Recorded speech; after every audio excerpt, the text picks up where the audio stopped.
All right. I have to do like Stefanski, MDY. What do you mean? Today was a Simuram. Sima what? Friday and slip. Simuram. Right. Oh my God. No, today was the Sim. Did you get my Sima the entire shot? Or what? Today's Did you get Vakum. my video, the email? You didn't even check Yeah. It's like, yeah. I have to. on my Google Drive? Not yet. Let me download after download. Today was from Zvakum. Yeah. So he used to, when he's in beginning Shiur, but his mother passed away. Every day would start Chuzim Marasi. Still says it, yeah. Still says the Chuzim Marasi? Oh, I didn't know that. Okay. So anyways, this is Chuz Avi Moidi. Akfid Mishlam Yosef. Comes on an ultimate aliyah. So we're holding Daf. We're holding Daf Ches Ahmed Beis. We're holding Daf Ches Ahmed Beis on top. Not on top, but below Shmitin. Starting a new thing. With the two dots. Yeah, but the two dots below Shmitin, yeah. Discussed but the idea that Rosh Hashana is the Yontif that shows up when the moon is hidden.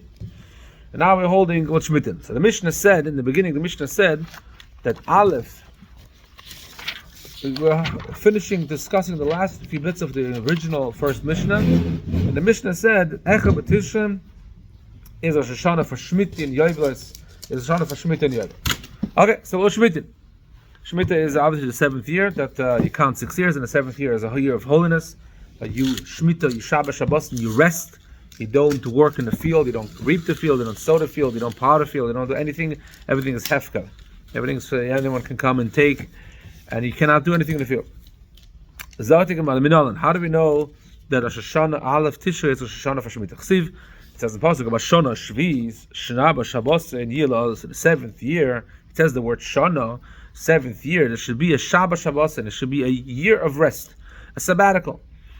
The Gemarrah Shana Shana Tisha. We already know Tisha has a pasuk of Maseches Rosh Hashana that it starts from Aleph Tisha. So in this pasuk we have the word Shana. So make a Shava. Here it says Shana, and Rosh Hashana it says Shana. So just like Rosh Hashana is Aleph Tisha, it's also Shemitah because it says Shana here. Also starts Aleph Tisha. So Gemarrah Shana Tisha Dichsiv Maseches Rosh Hashana. A simple question. We had this already. By Nisan, it also says Shana. It says the word Shana. Why don't you compare the Shemitah year that it says Shana to Nisan where it says Shana as well and say that the Shemitah starts from Aleph Nisan until Aleph Nisan?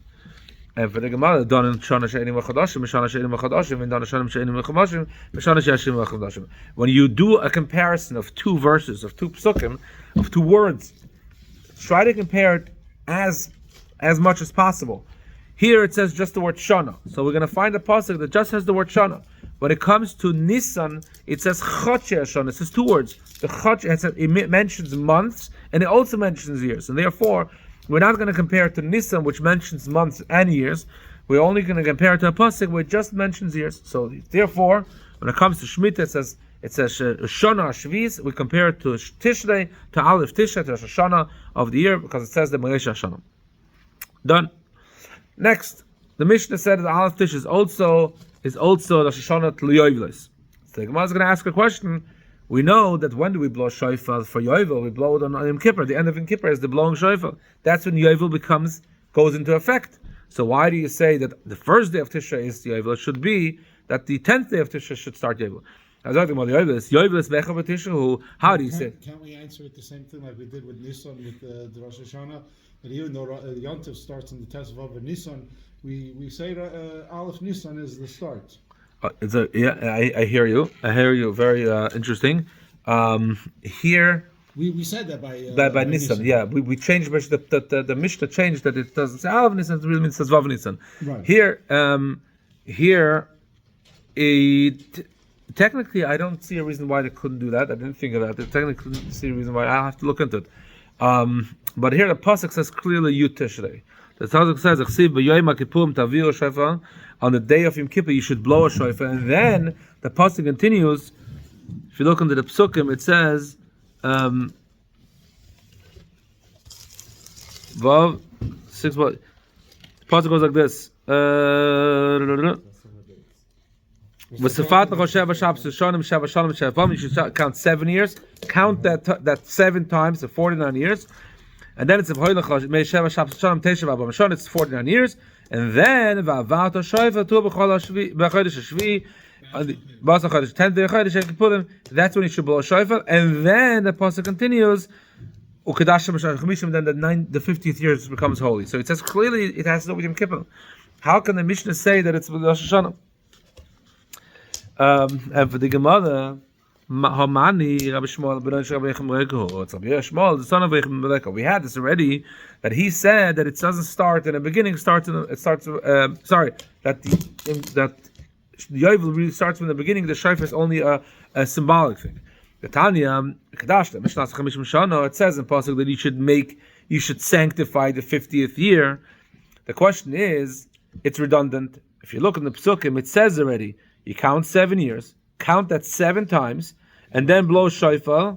Obviously, you know the 50th year is holy. Why does the pasuk have to repeat itself? And I'm telling you then, after you count, you should make it holy. Why?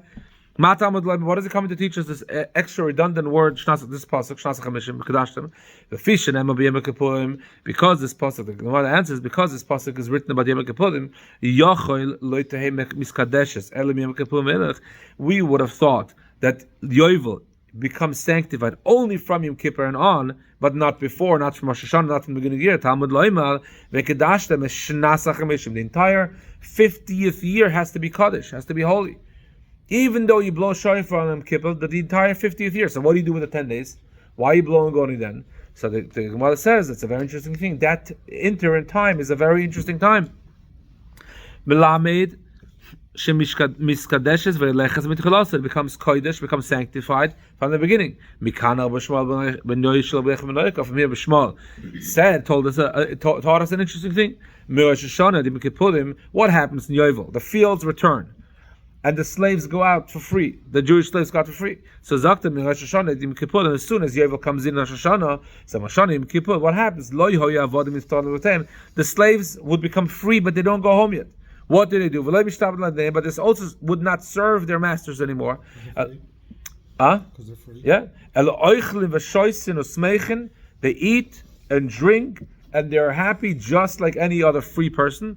Usually a talis is a crown, but here really it means that a free person had ability to wear anything on his head, so they would put a scarf, and the slaves now can put their scarves or handkerchief or whatever type of a wrap on their head.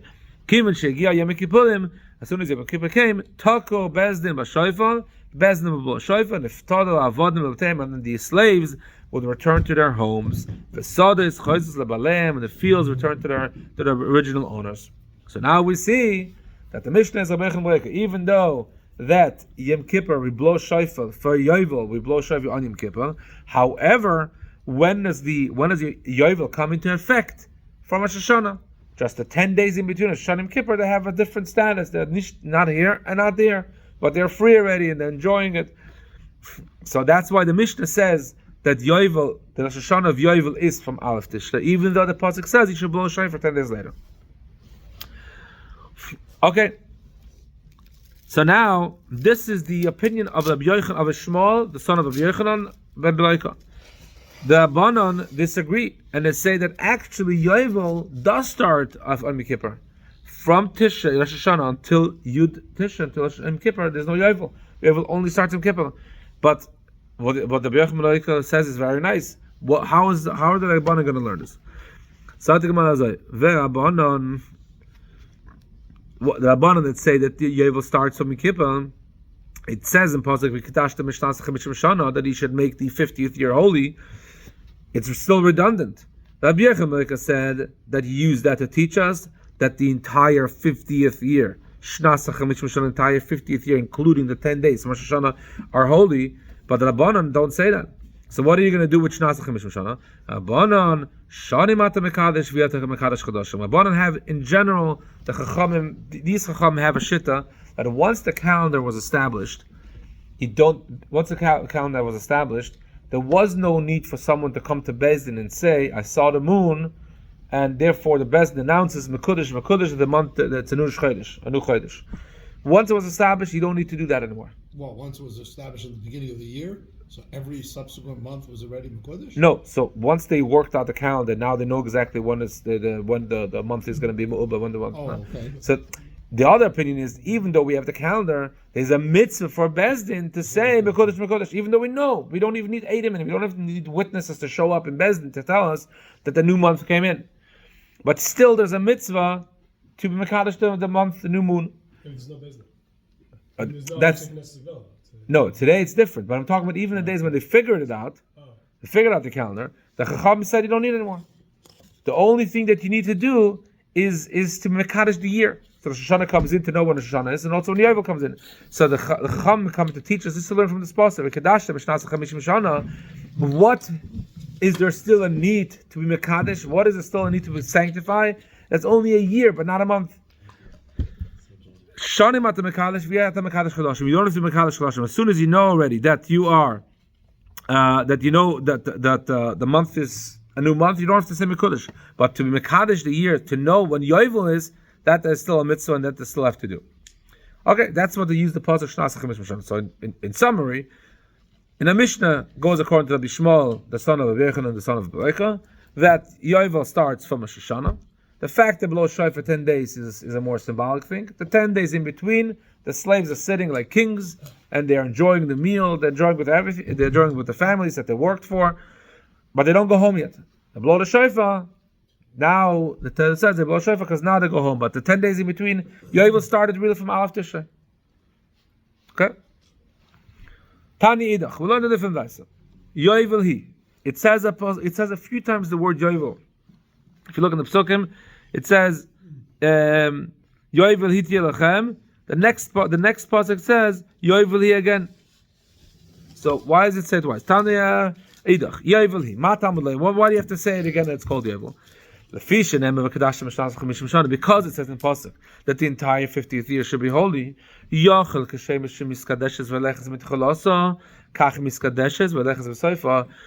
Just like he said that the year becomes holy from Rosh Hashana, even though you blow a shofar on the 10th, so you add these 10 days. So the same thing you should say that the year Yovel lasts also not only until Rosh Hashana but including till Yom Kippur. It should be that Yovel should last a year and 10 days. The same way you add 10 days in the beginning, also to add 10 days later.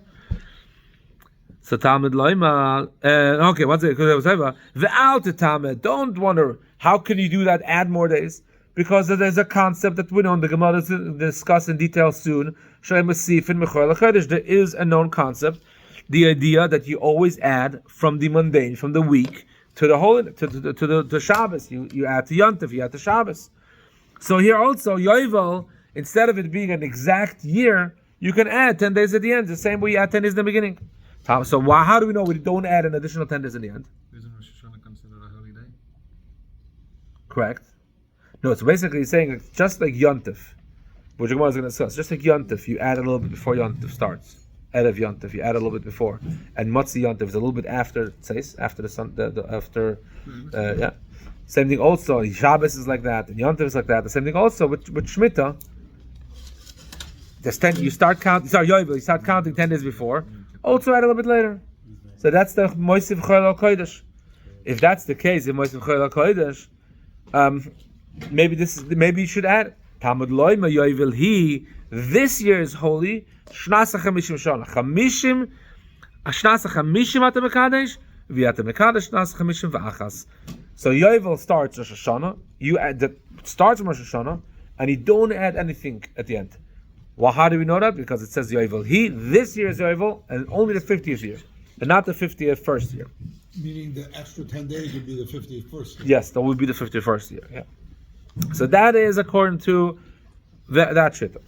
The Rabbanan that disagree with this, and they say that it starts, that the Yovel really starts on Yud Tishrei, on Yom Kippur. Now the Rabbanan, they don't need to teach me that there's nothing added at the end, that we don't add anything, because the Rabbanan L'Katchila don't add anything in the beginning. The Rabbanan say Yovel starts from the 10th day, not from Rosh Hashana, so they don't add anything to Yovel. The pasuk says on the 10th day of Tishrei you blow the shofar. That's when it's Yovel, and there's no this thing that we're adding 10 days in the beginning.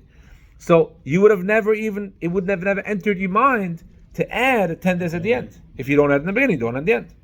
So now, if that's the case, we have twice that says Yovel. What are they going to do with Yovel? The opinion that says that you add 10 days in the beginning.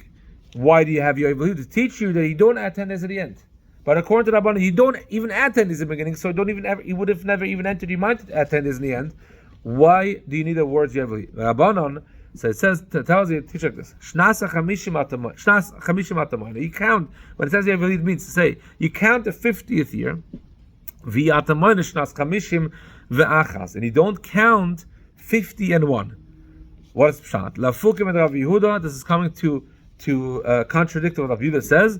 You have 49 years that you go through. So 7 years, 7 years, 7 years, 7 years. Yeah, until it comes to the 50th year. Now we need to start a new count of 7 years, 7 years, 7 years. And basically a new count of 50 years, right? So Rav Yehuda says that the year of Yovel itself is both the 50th year and year 1 for the new count. According to him, Shemitah will be 6 years later. And basically, if you count the 50th year, count another 6 years at Shemitah. According to ח.ב-ט.ב, no. The 50th year is the 50th year. The next year is a new count. So again, Rabbanan Shnach Chamishim Atamayna, you count it as a 50th year. You don't count that year as 50 and as 1. V'Atamayna Shnas Chamishim and Achas. You don't count it as a 50th year and 1 year. Like Abiyah said, huh? How do they get there when the pasuk says Chamishim Yom? Chamishim Shanim. Yeah, so Shnas, it says, because it says Shnas Chamishim.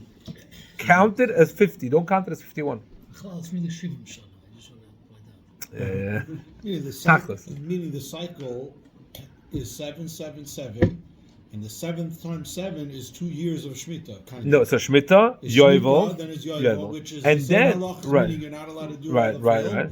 And then You start in 1. You count again. According to the Bida, Yovel itself is 1. Because you basically count 7. So the 49th year is the 50th. Or no, the 50th year is the first year of the next Shemitah count and the first year of the next Yovel count. And the Chamis disagree with it. It says, no, it's a Shnas Chamishim Shana. This year you can only count and call it the 50th year. It does not say call it the first year. The Abuda has his own reasoning. It doesn't bring it down over here. Rashi says, Maseches Rosh Hashana discusses Abuda's reasoning. But that's, Rabbanan come to teach you what's the redundant word of Yovel Shnas Chamishim Shana to teach you that this year is 50 and this year is not 50 and also 1. Okay. So now we finished this. But the Gemarrah mentioned the concept that you're Moisev Mechoil al Kodesh. We notice already by us it's built in that we add before Shabbos, we add before Yontif, we add at the end, we add a few minutes before Shabbos. Shabbos starts not by sundown. Shabbos starts by not by sundown, but by sunset. And Motzei Shabbos is even a little bit later. You add a few minutes after Tzesek Chavim. For Shemitah we also add. For Shemitah also add. So where do we have this concept that we add from Choil, from the Modein to Kodesh? B'chlal in general. 4 lines from the top. Test some of that. How do we know that we add from Choil to Kodesh? The Tanya. Learned in Avlaisa. It says in Pasuk, it says like this. 6 days you should work. Over Yom HaShvi on the 7th day, Tishbois you should rest. The Pasuk continues, it says, you should rest, not plowing and not reaping. Okay, that's what the Pasuk says. The Pasuk says you should rest and you shouldn't plow or reap. Simple question. That's the only thing you're not allowed to do on Shabbos? There's 49 melachas you can't do on Shabbos. Why does the Pasuk mention these two? Why does the Pasuk single out these two? 39. Sorry, 39. Sorry, no, I'm not adding yet. It's called 49 with Shemitah. Yeah. So here we're adding more. If you add more, you actually lose out. But okay, 39 melachas. So why are you singling out 2 of them and you're saying this pasuk should work 6 days, rest at the 7th? What does it mean resting? Don't plow and don't reap. So there's 2 pshatim. One pshat is the Gemarrah says the Tanya b'chol shebekotz tishbos. 5 lines from the top. You don't have to use this. This is Shabbos. You can't use it for Shabbos because Shabbos has many more melachas. We must say that this pasuk is split in half. The first part of the pasuk speaks about Shabbos. The second part of the pasuk speaks about something else that it's called Shvi. What else is called Shvi? Shemitah. Shemitah is called the 7th year. Shemitah is called Shnas HaShviz, 7th year. So basically, Ein Tzarech Loima. You don't have to say the Chodesh v'Kodesh HaShviz. And again, even that is not necessary to say that you're not allowed to plow or reap in the Shemitah year, because you have other psukim that tell us that on the Shemitah you have to rest. So it says the pasuk is split. The first half is Shabbos. The second half is talking about another Shvi, but still you don't have to teach us on Shvi. You don't have to tell us a new pasuk that by Shemitah you're not allowed to cut the field. We know that already. You don't have to come to tell me that this pasuk speaks about plowing and reaping on Shvi. It says clearly in the pasuk, on the 7th year, Shemitah, do not plow, do not put seed in the field. And then the pasuk goes on, and don't cut the field, don't plow the field. No, what's this pasuk talking about? It's talking about, you have a field, 6th year comes, you take off everything from the field, all the apples, whatever is in the field, and now you have the ability not to do anything in the Shemitah, but I'm just going to plow the field like this. It's a good thing for the field, and then whatever grows in Shemitah will be better, right? Yeah. But I'm not going to take it. So it tells you, no. We're adding to the beginning that as soon as you take everything off, you cannot prep anything in the field for Shemitah. So Chodesh Shel Erev Shviz, plowing the field before Shemitah, Hanichnos Shviz, if the growth will be in Shviz, you cannot do. The same thing also at the end. The Kotzesh Shviz, if you have something that grew in the Shemitah enough, it says a third, shlish, enough, and it wasn't cut down in the Shemitah, then it went over to the next year, to year 1 again for the new cycle. Those things you have to treat just like a Shemitah, which means people have to come to cut it off. It's hefker. You cannot. It's holy. It's kodesh. So you see, we're adding now to the Shemitah. We're adding a little bit before, and we're adding a little bit after. The reaping. Okay, that's Rabbi Akiva's opinion. Rabbi Shmuel tells you, teaches you a different thing. What does the pasuk come to teach you? Okay, so one second, stop. So from Rabbi Akiva we see very clear the idea that we're moisiv mechayel kodesh, that we're adding from the mundane to the holy. We're adding before, we're adding after. Rabbi Shmuel uses the pasuk with something else, and therefore we're going to have to figure out how does Rabbi Shmuel know this concept of adding mechayel kodesh. Rabbi Shmuel tells you this pasuk is different. It's coming to teach you. It's actually the pasuk speaking about Shabbos. Clearly speaking about Shabbos. The whole pasuk. The beginning pasuk says you work 6 days a week. 7th day you rest. What is it resting? Don't cut and don't reap. You're going to ask a question. We know it's not the only malachas, we know. So Rabbi Shmuel says it's something very interesting. The only thing that you cannot do is things that is for yourself, for the shus, something that's you need for your own needs. But when it comes to a mitzvah, you're allowed to do. Just like chodesh, chalisha, plowing, is for your own need, and that you're not allowed to do on Shabbos. Cutting a field, reaping the fruits of the field is only not allowed if it's for your own needs, for the shus, if it's your own thing. This comes to exclude when you have to cut the oimel after Pesach. Shu mitzvah, which is a mitzvah, it's not a shus, it's not just for regular for yourself, but it's a mitzvah. So that the Shmuel tells you, you're allowed to cut on Shabbos. The only thing you're allowed to cut on Shabbos is oimel. That's what the pasuk is coming to teach you. The whole reason the pasuk repeats itself and says b'chodesh or b'kotz tishba is to teach you what kind of chodesh we're talking about, what kind of melachas in general we're talking about. If it's for yourself, it's a shus. But I want to tell you that kotz of mitzvah is allowed to. So you're going to ask the question. Maybe chodesh shel mitzvah should also be allowed to. Should we be allowed to plow a field in order to have oimel? So the Gemarrah says no.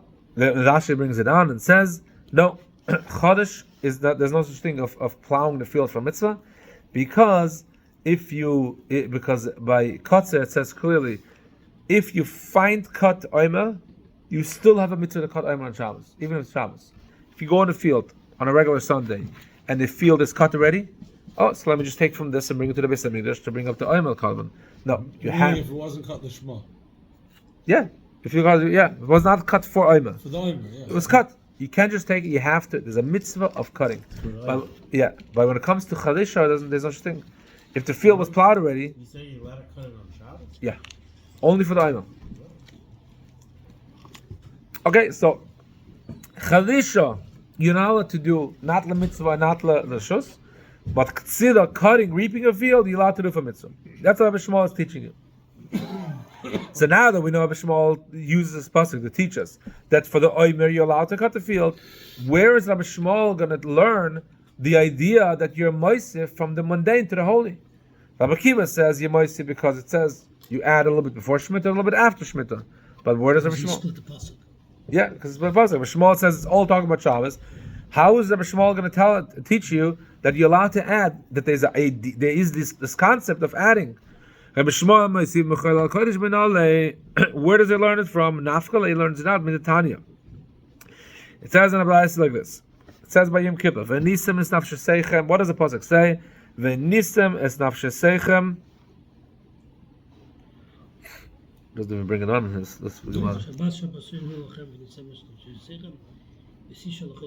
Okay, in my Gemara doesn't bring it on. But yeah, basically it's that Yom Kippur is Shabbos Shabbosin, is a holy year, a holy Shabbos, is a double Shabbos, Shabbos Shabbosin.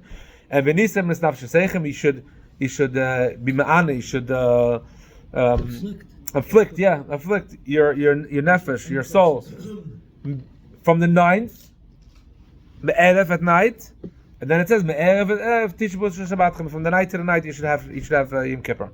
So it says here 9. It says night. Yeah, it says night at night. Erev at erev. It says night to night. So is it 9? Yeah. No, but it says 9 also. The 9th day. We know that the 10th day is Yom Kippur, not the 9th day. What's going on here? So I think about, huh? Right? You would have thought that you should fast on the 9th day. Talmud Loi, but no, the fasting starts at night, not the 9th day. If it's night, why do you say 9? Maybe when it becomes really dark. Talmud Loi, you have to start a little bit in the 9th. Okay? It's at Maseches Rosh Hashana. You have to start to fast a little bit when it's still date. Just like we do now, that the fast starts a little bit before Shkia. Or right around Shkia, a little bit before Shkia. Melamed, Melamed shemasif mechol hakodesh. This is coming to teach you that we're adding from choil, from the mundane to kodesh. So now we know that we start the fast early. That we add in the beginning. We add to kodesh. How do we know the end? How do we know that at the end of Yom Kippur or the end of any, you always have to add at the end as well? It says from the night till the night, because technically you say if you start the fast early, finish the fast also early. Finish the fast by Shkia on Yom Kippur. Or finish time, yeah. But how do you know what's it called? Right. Depends on the Chaz Manila. So the pasuk teaches that you have to go from one night till the other night, and basically including when the night started already, not when the night begins. Including the other night, you have to go a little bit into the other night. Okay, so that's Yom Kippur. So we know that Yom Kippur you have to add beginning again. How do we know Shabbos? How do we know everything else? Only Yom Kippur, Shabbos and How do we know regular Shabbos? The pasuk says Tish B'Su Shabbatchem. It says a plural Tish B'Su, which means Yom Tov B'Nayin. How do we know Yom Tov? Talmud Lema Shabbatchem. And basically, what does that mean? Kol Mokem Shias B'Shavuz. Every time there is an idea of Shavuos, which means resting, you always have to ask. You have to add in the beginning and the end. In Yom Kippur, you see that you have to add in the beginning, you have to add in the end. From Tish B'Su Shabbatchem, it teaches you that any time you come across the idea of resting, which means Shabbos, Yom Tov, Shemitah, you always have to add a little bit at the beginning, a little bit at the end. Okay? Anytime it says Shavuos. Okay, so now we know that Rabbi Shmuel learns it from this idea of Amenisem is nafsheseichem. Okay, so it's beautiful. It says 9. It says 9 the night. It says night to night. Yeah, chi ba'erev and erev erev. Rabbi Shmuel explains it very beautifully that he starts from the 9th, as the 9th leaves. Yeah, at the end of the 9th day. Then you have to go from night to night, including the beginning of the 10th night. But what's Rabbi Akiva going to do with those psukim? Rabbi Akiva knows already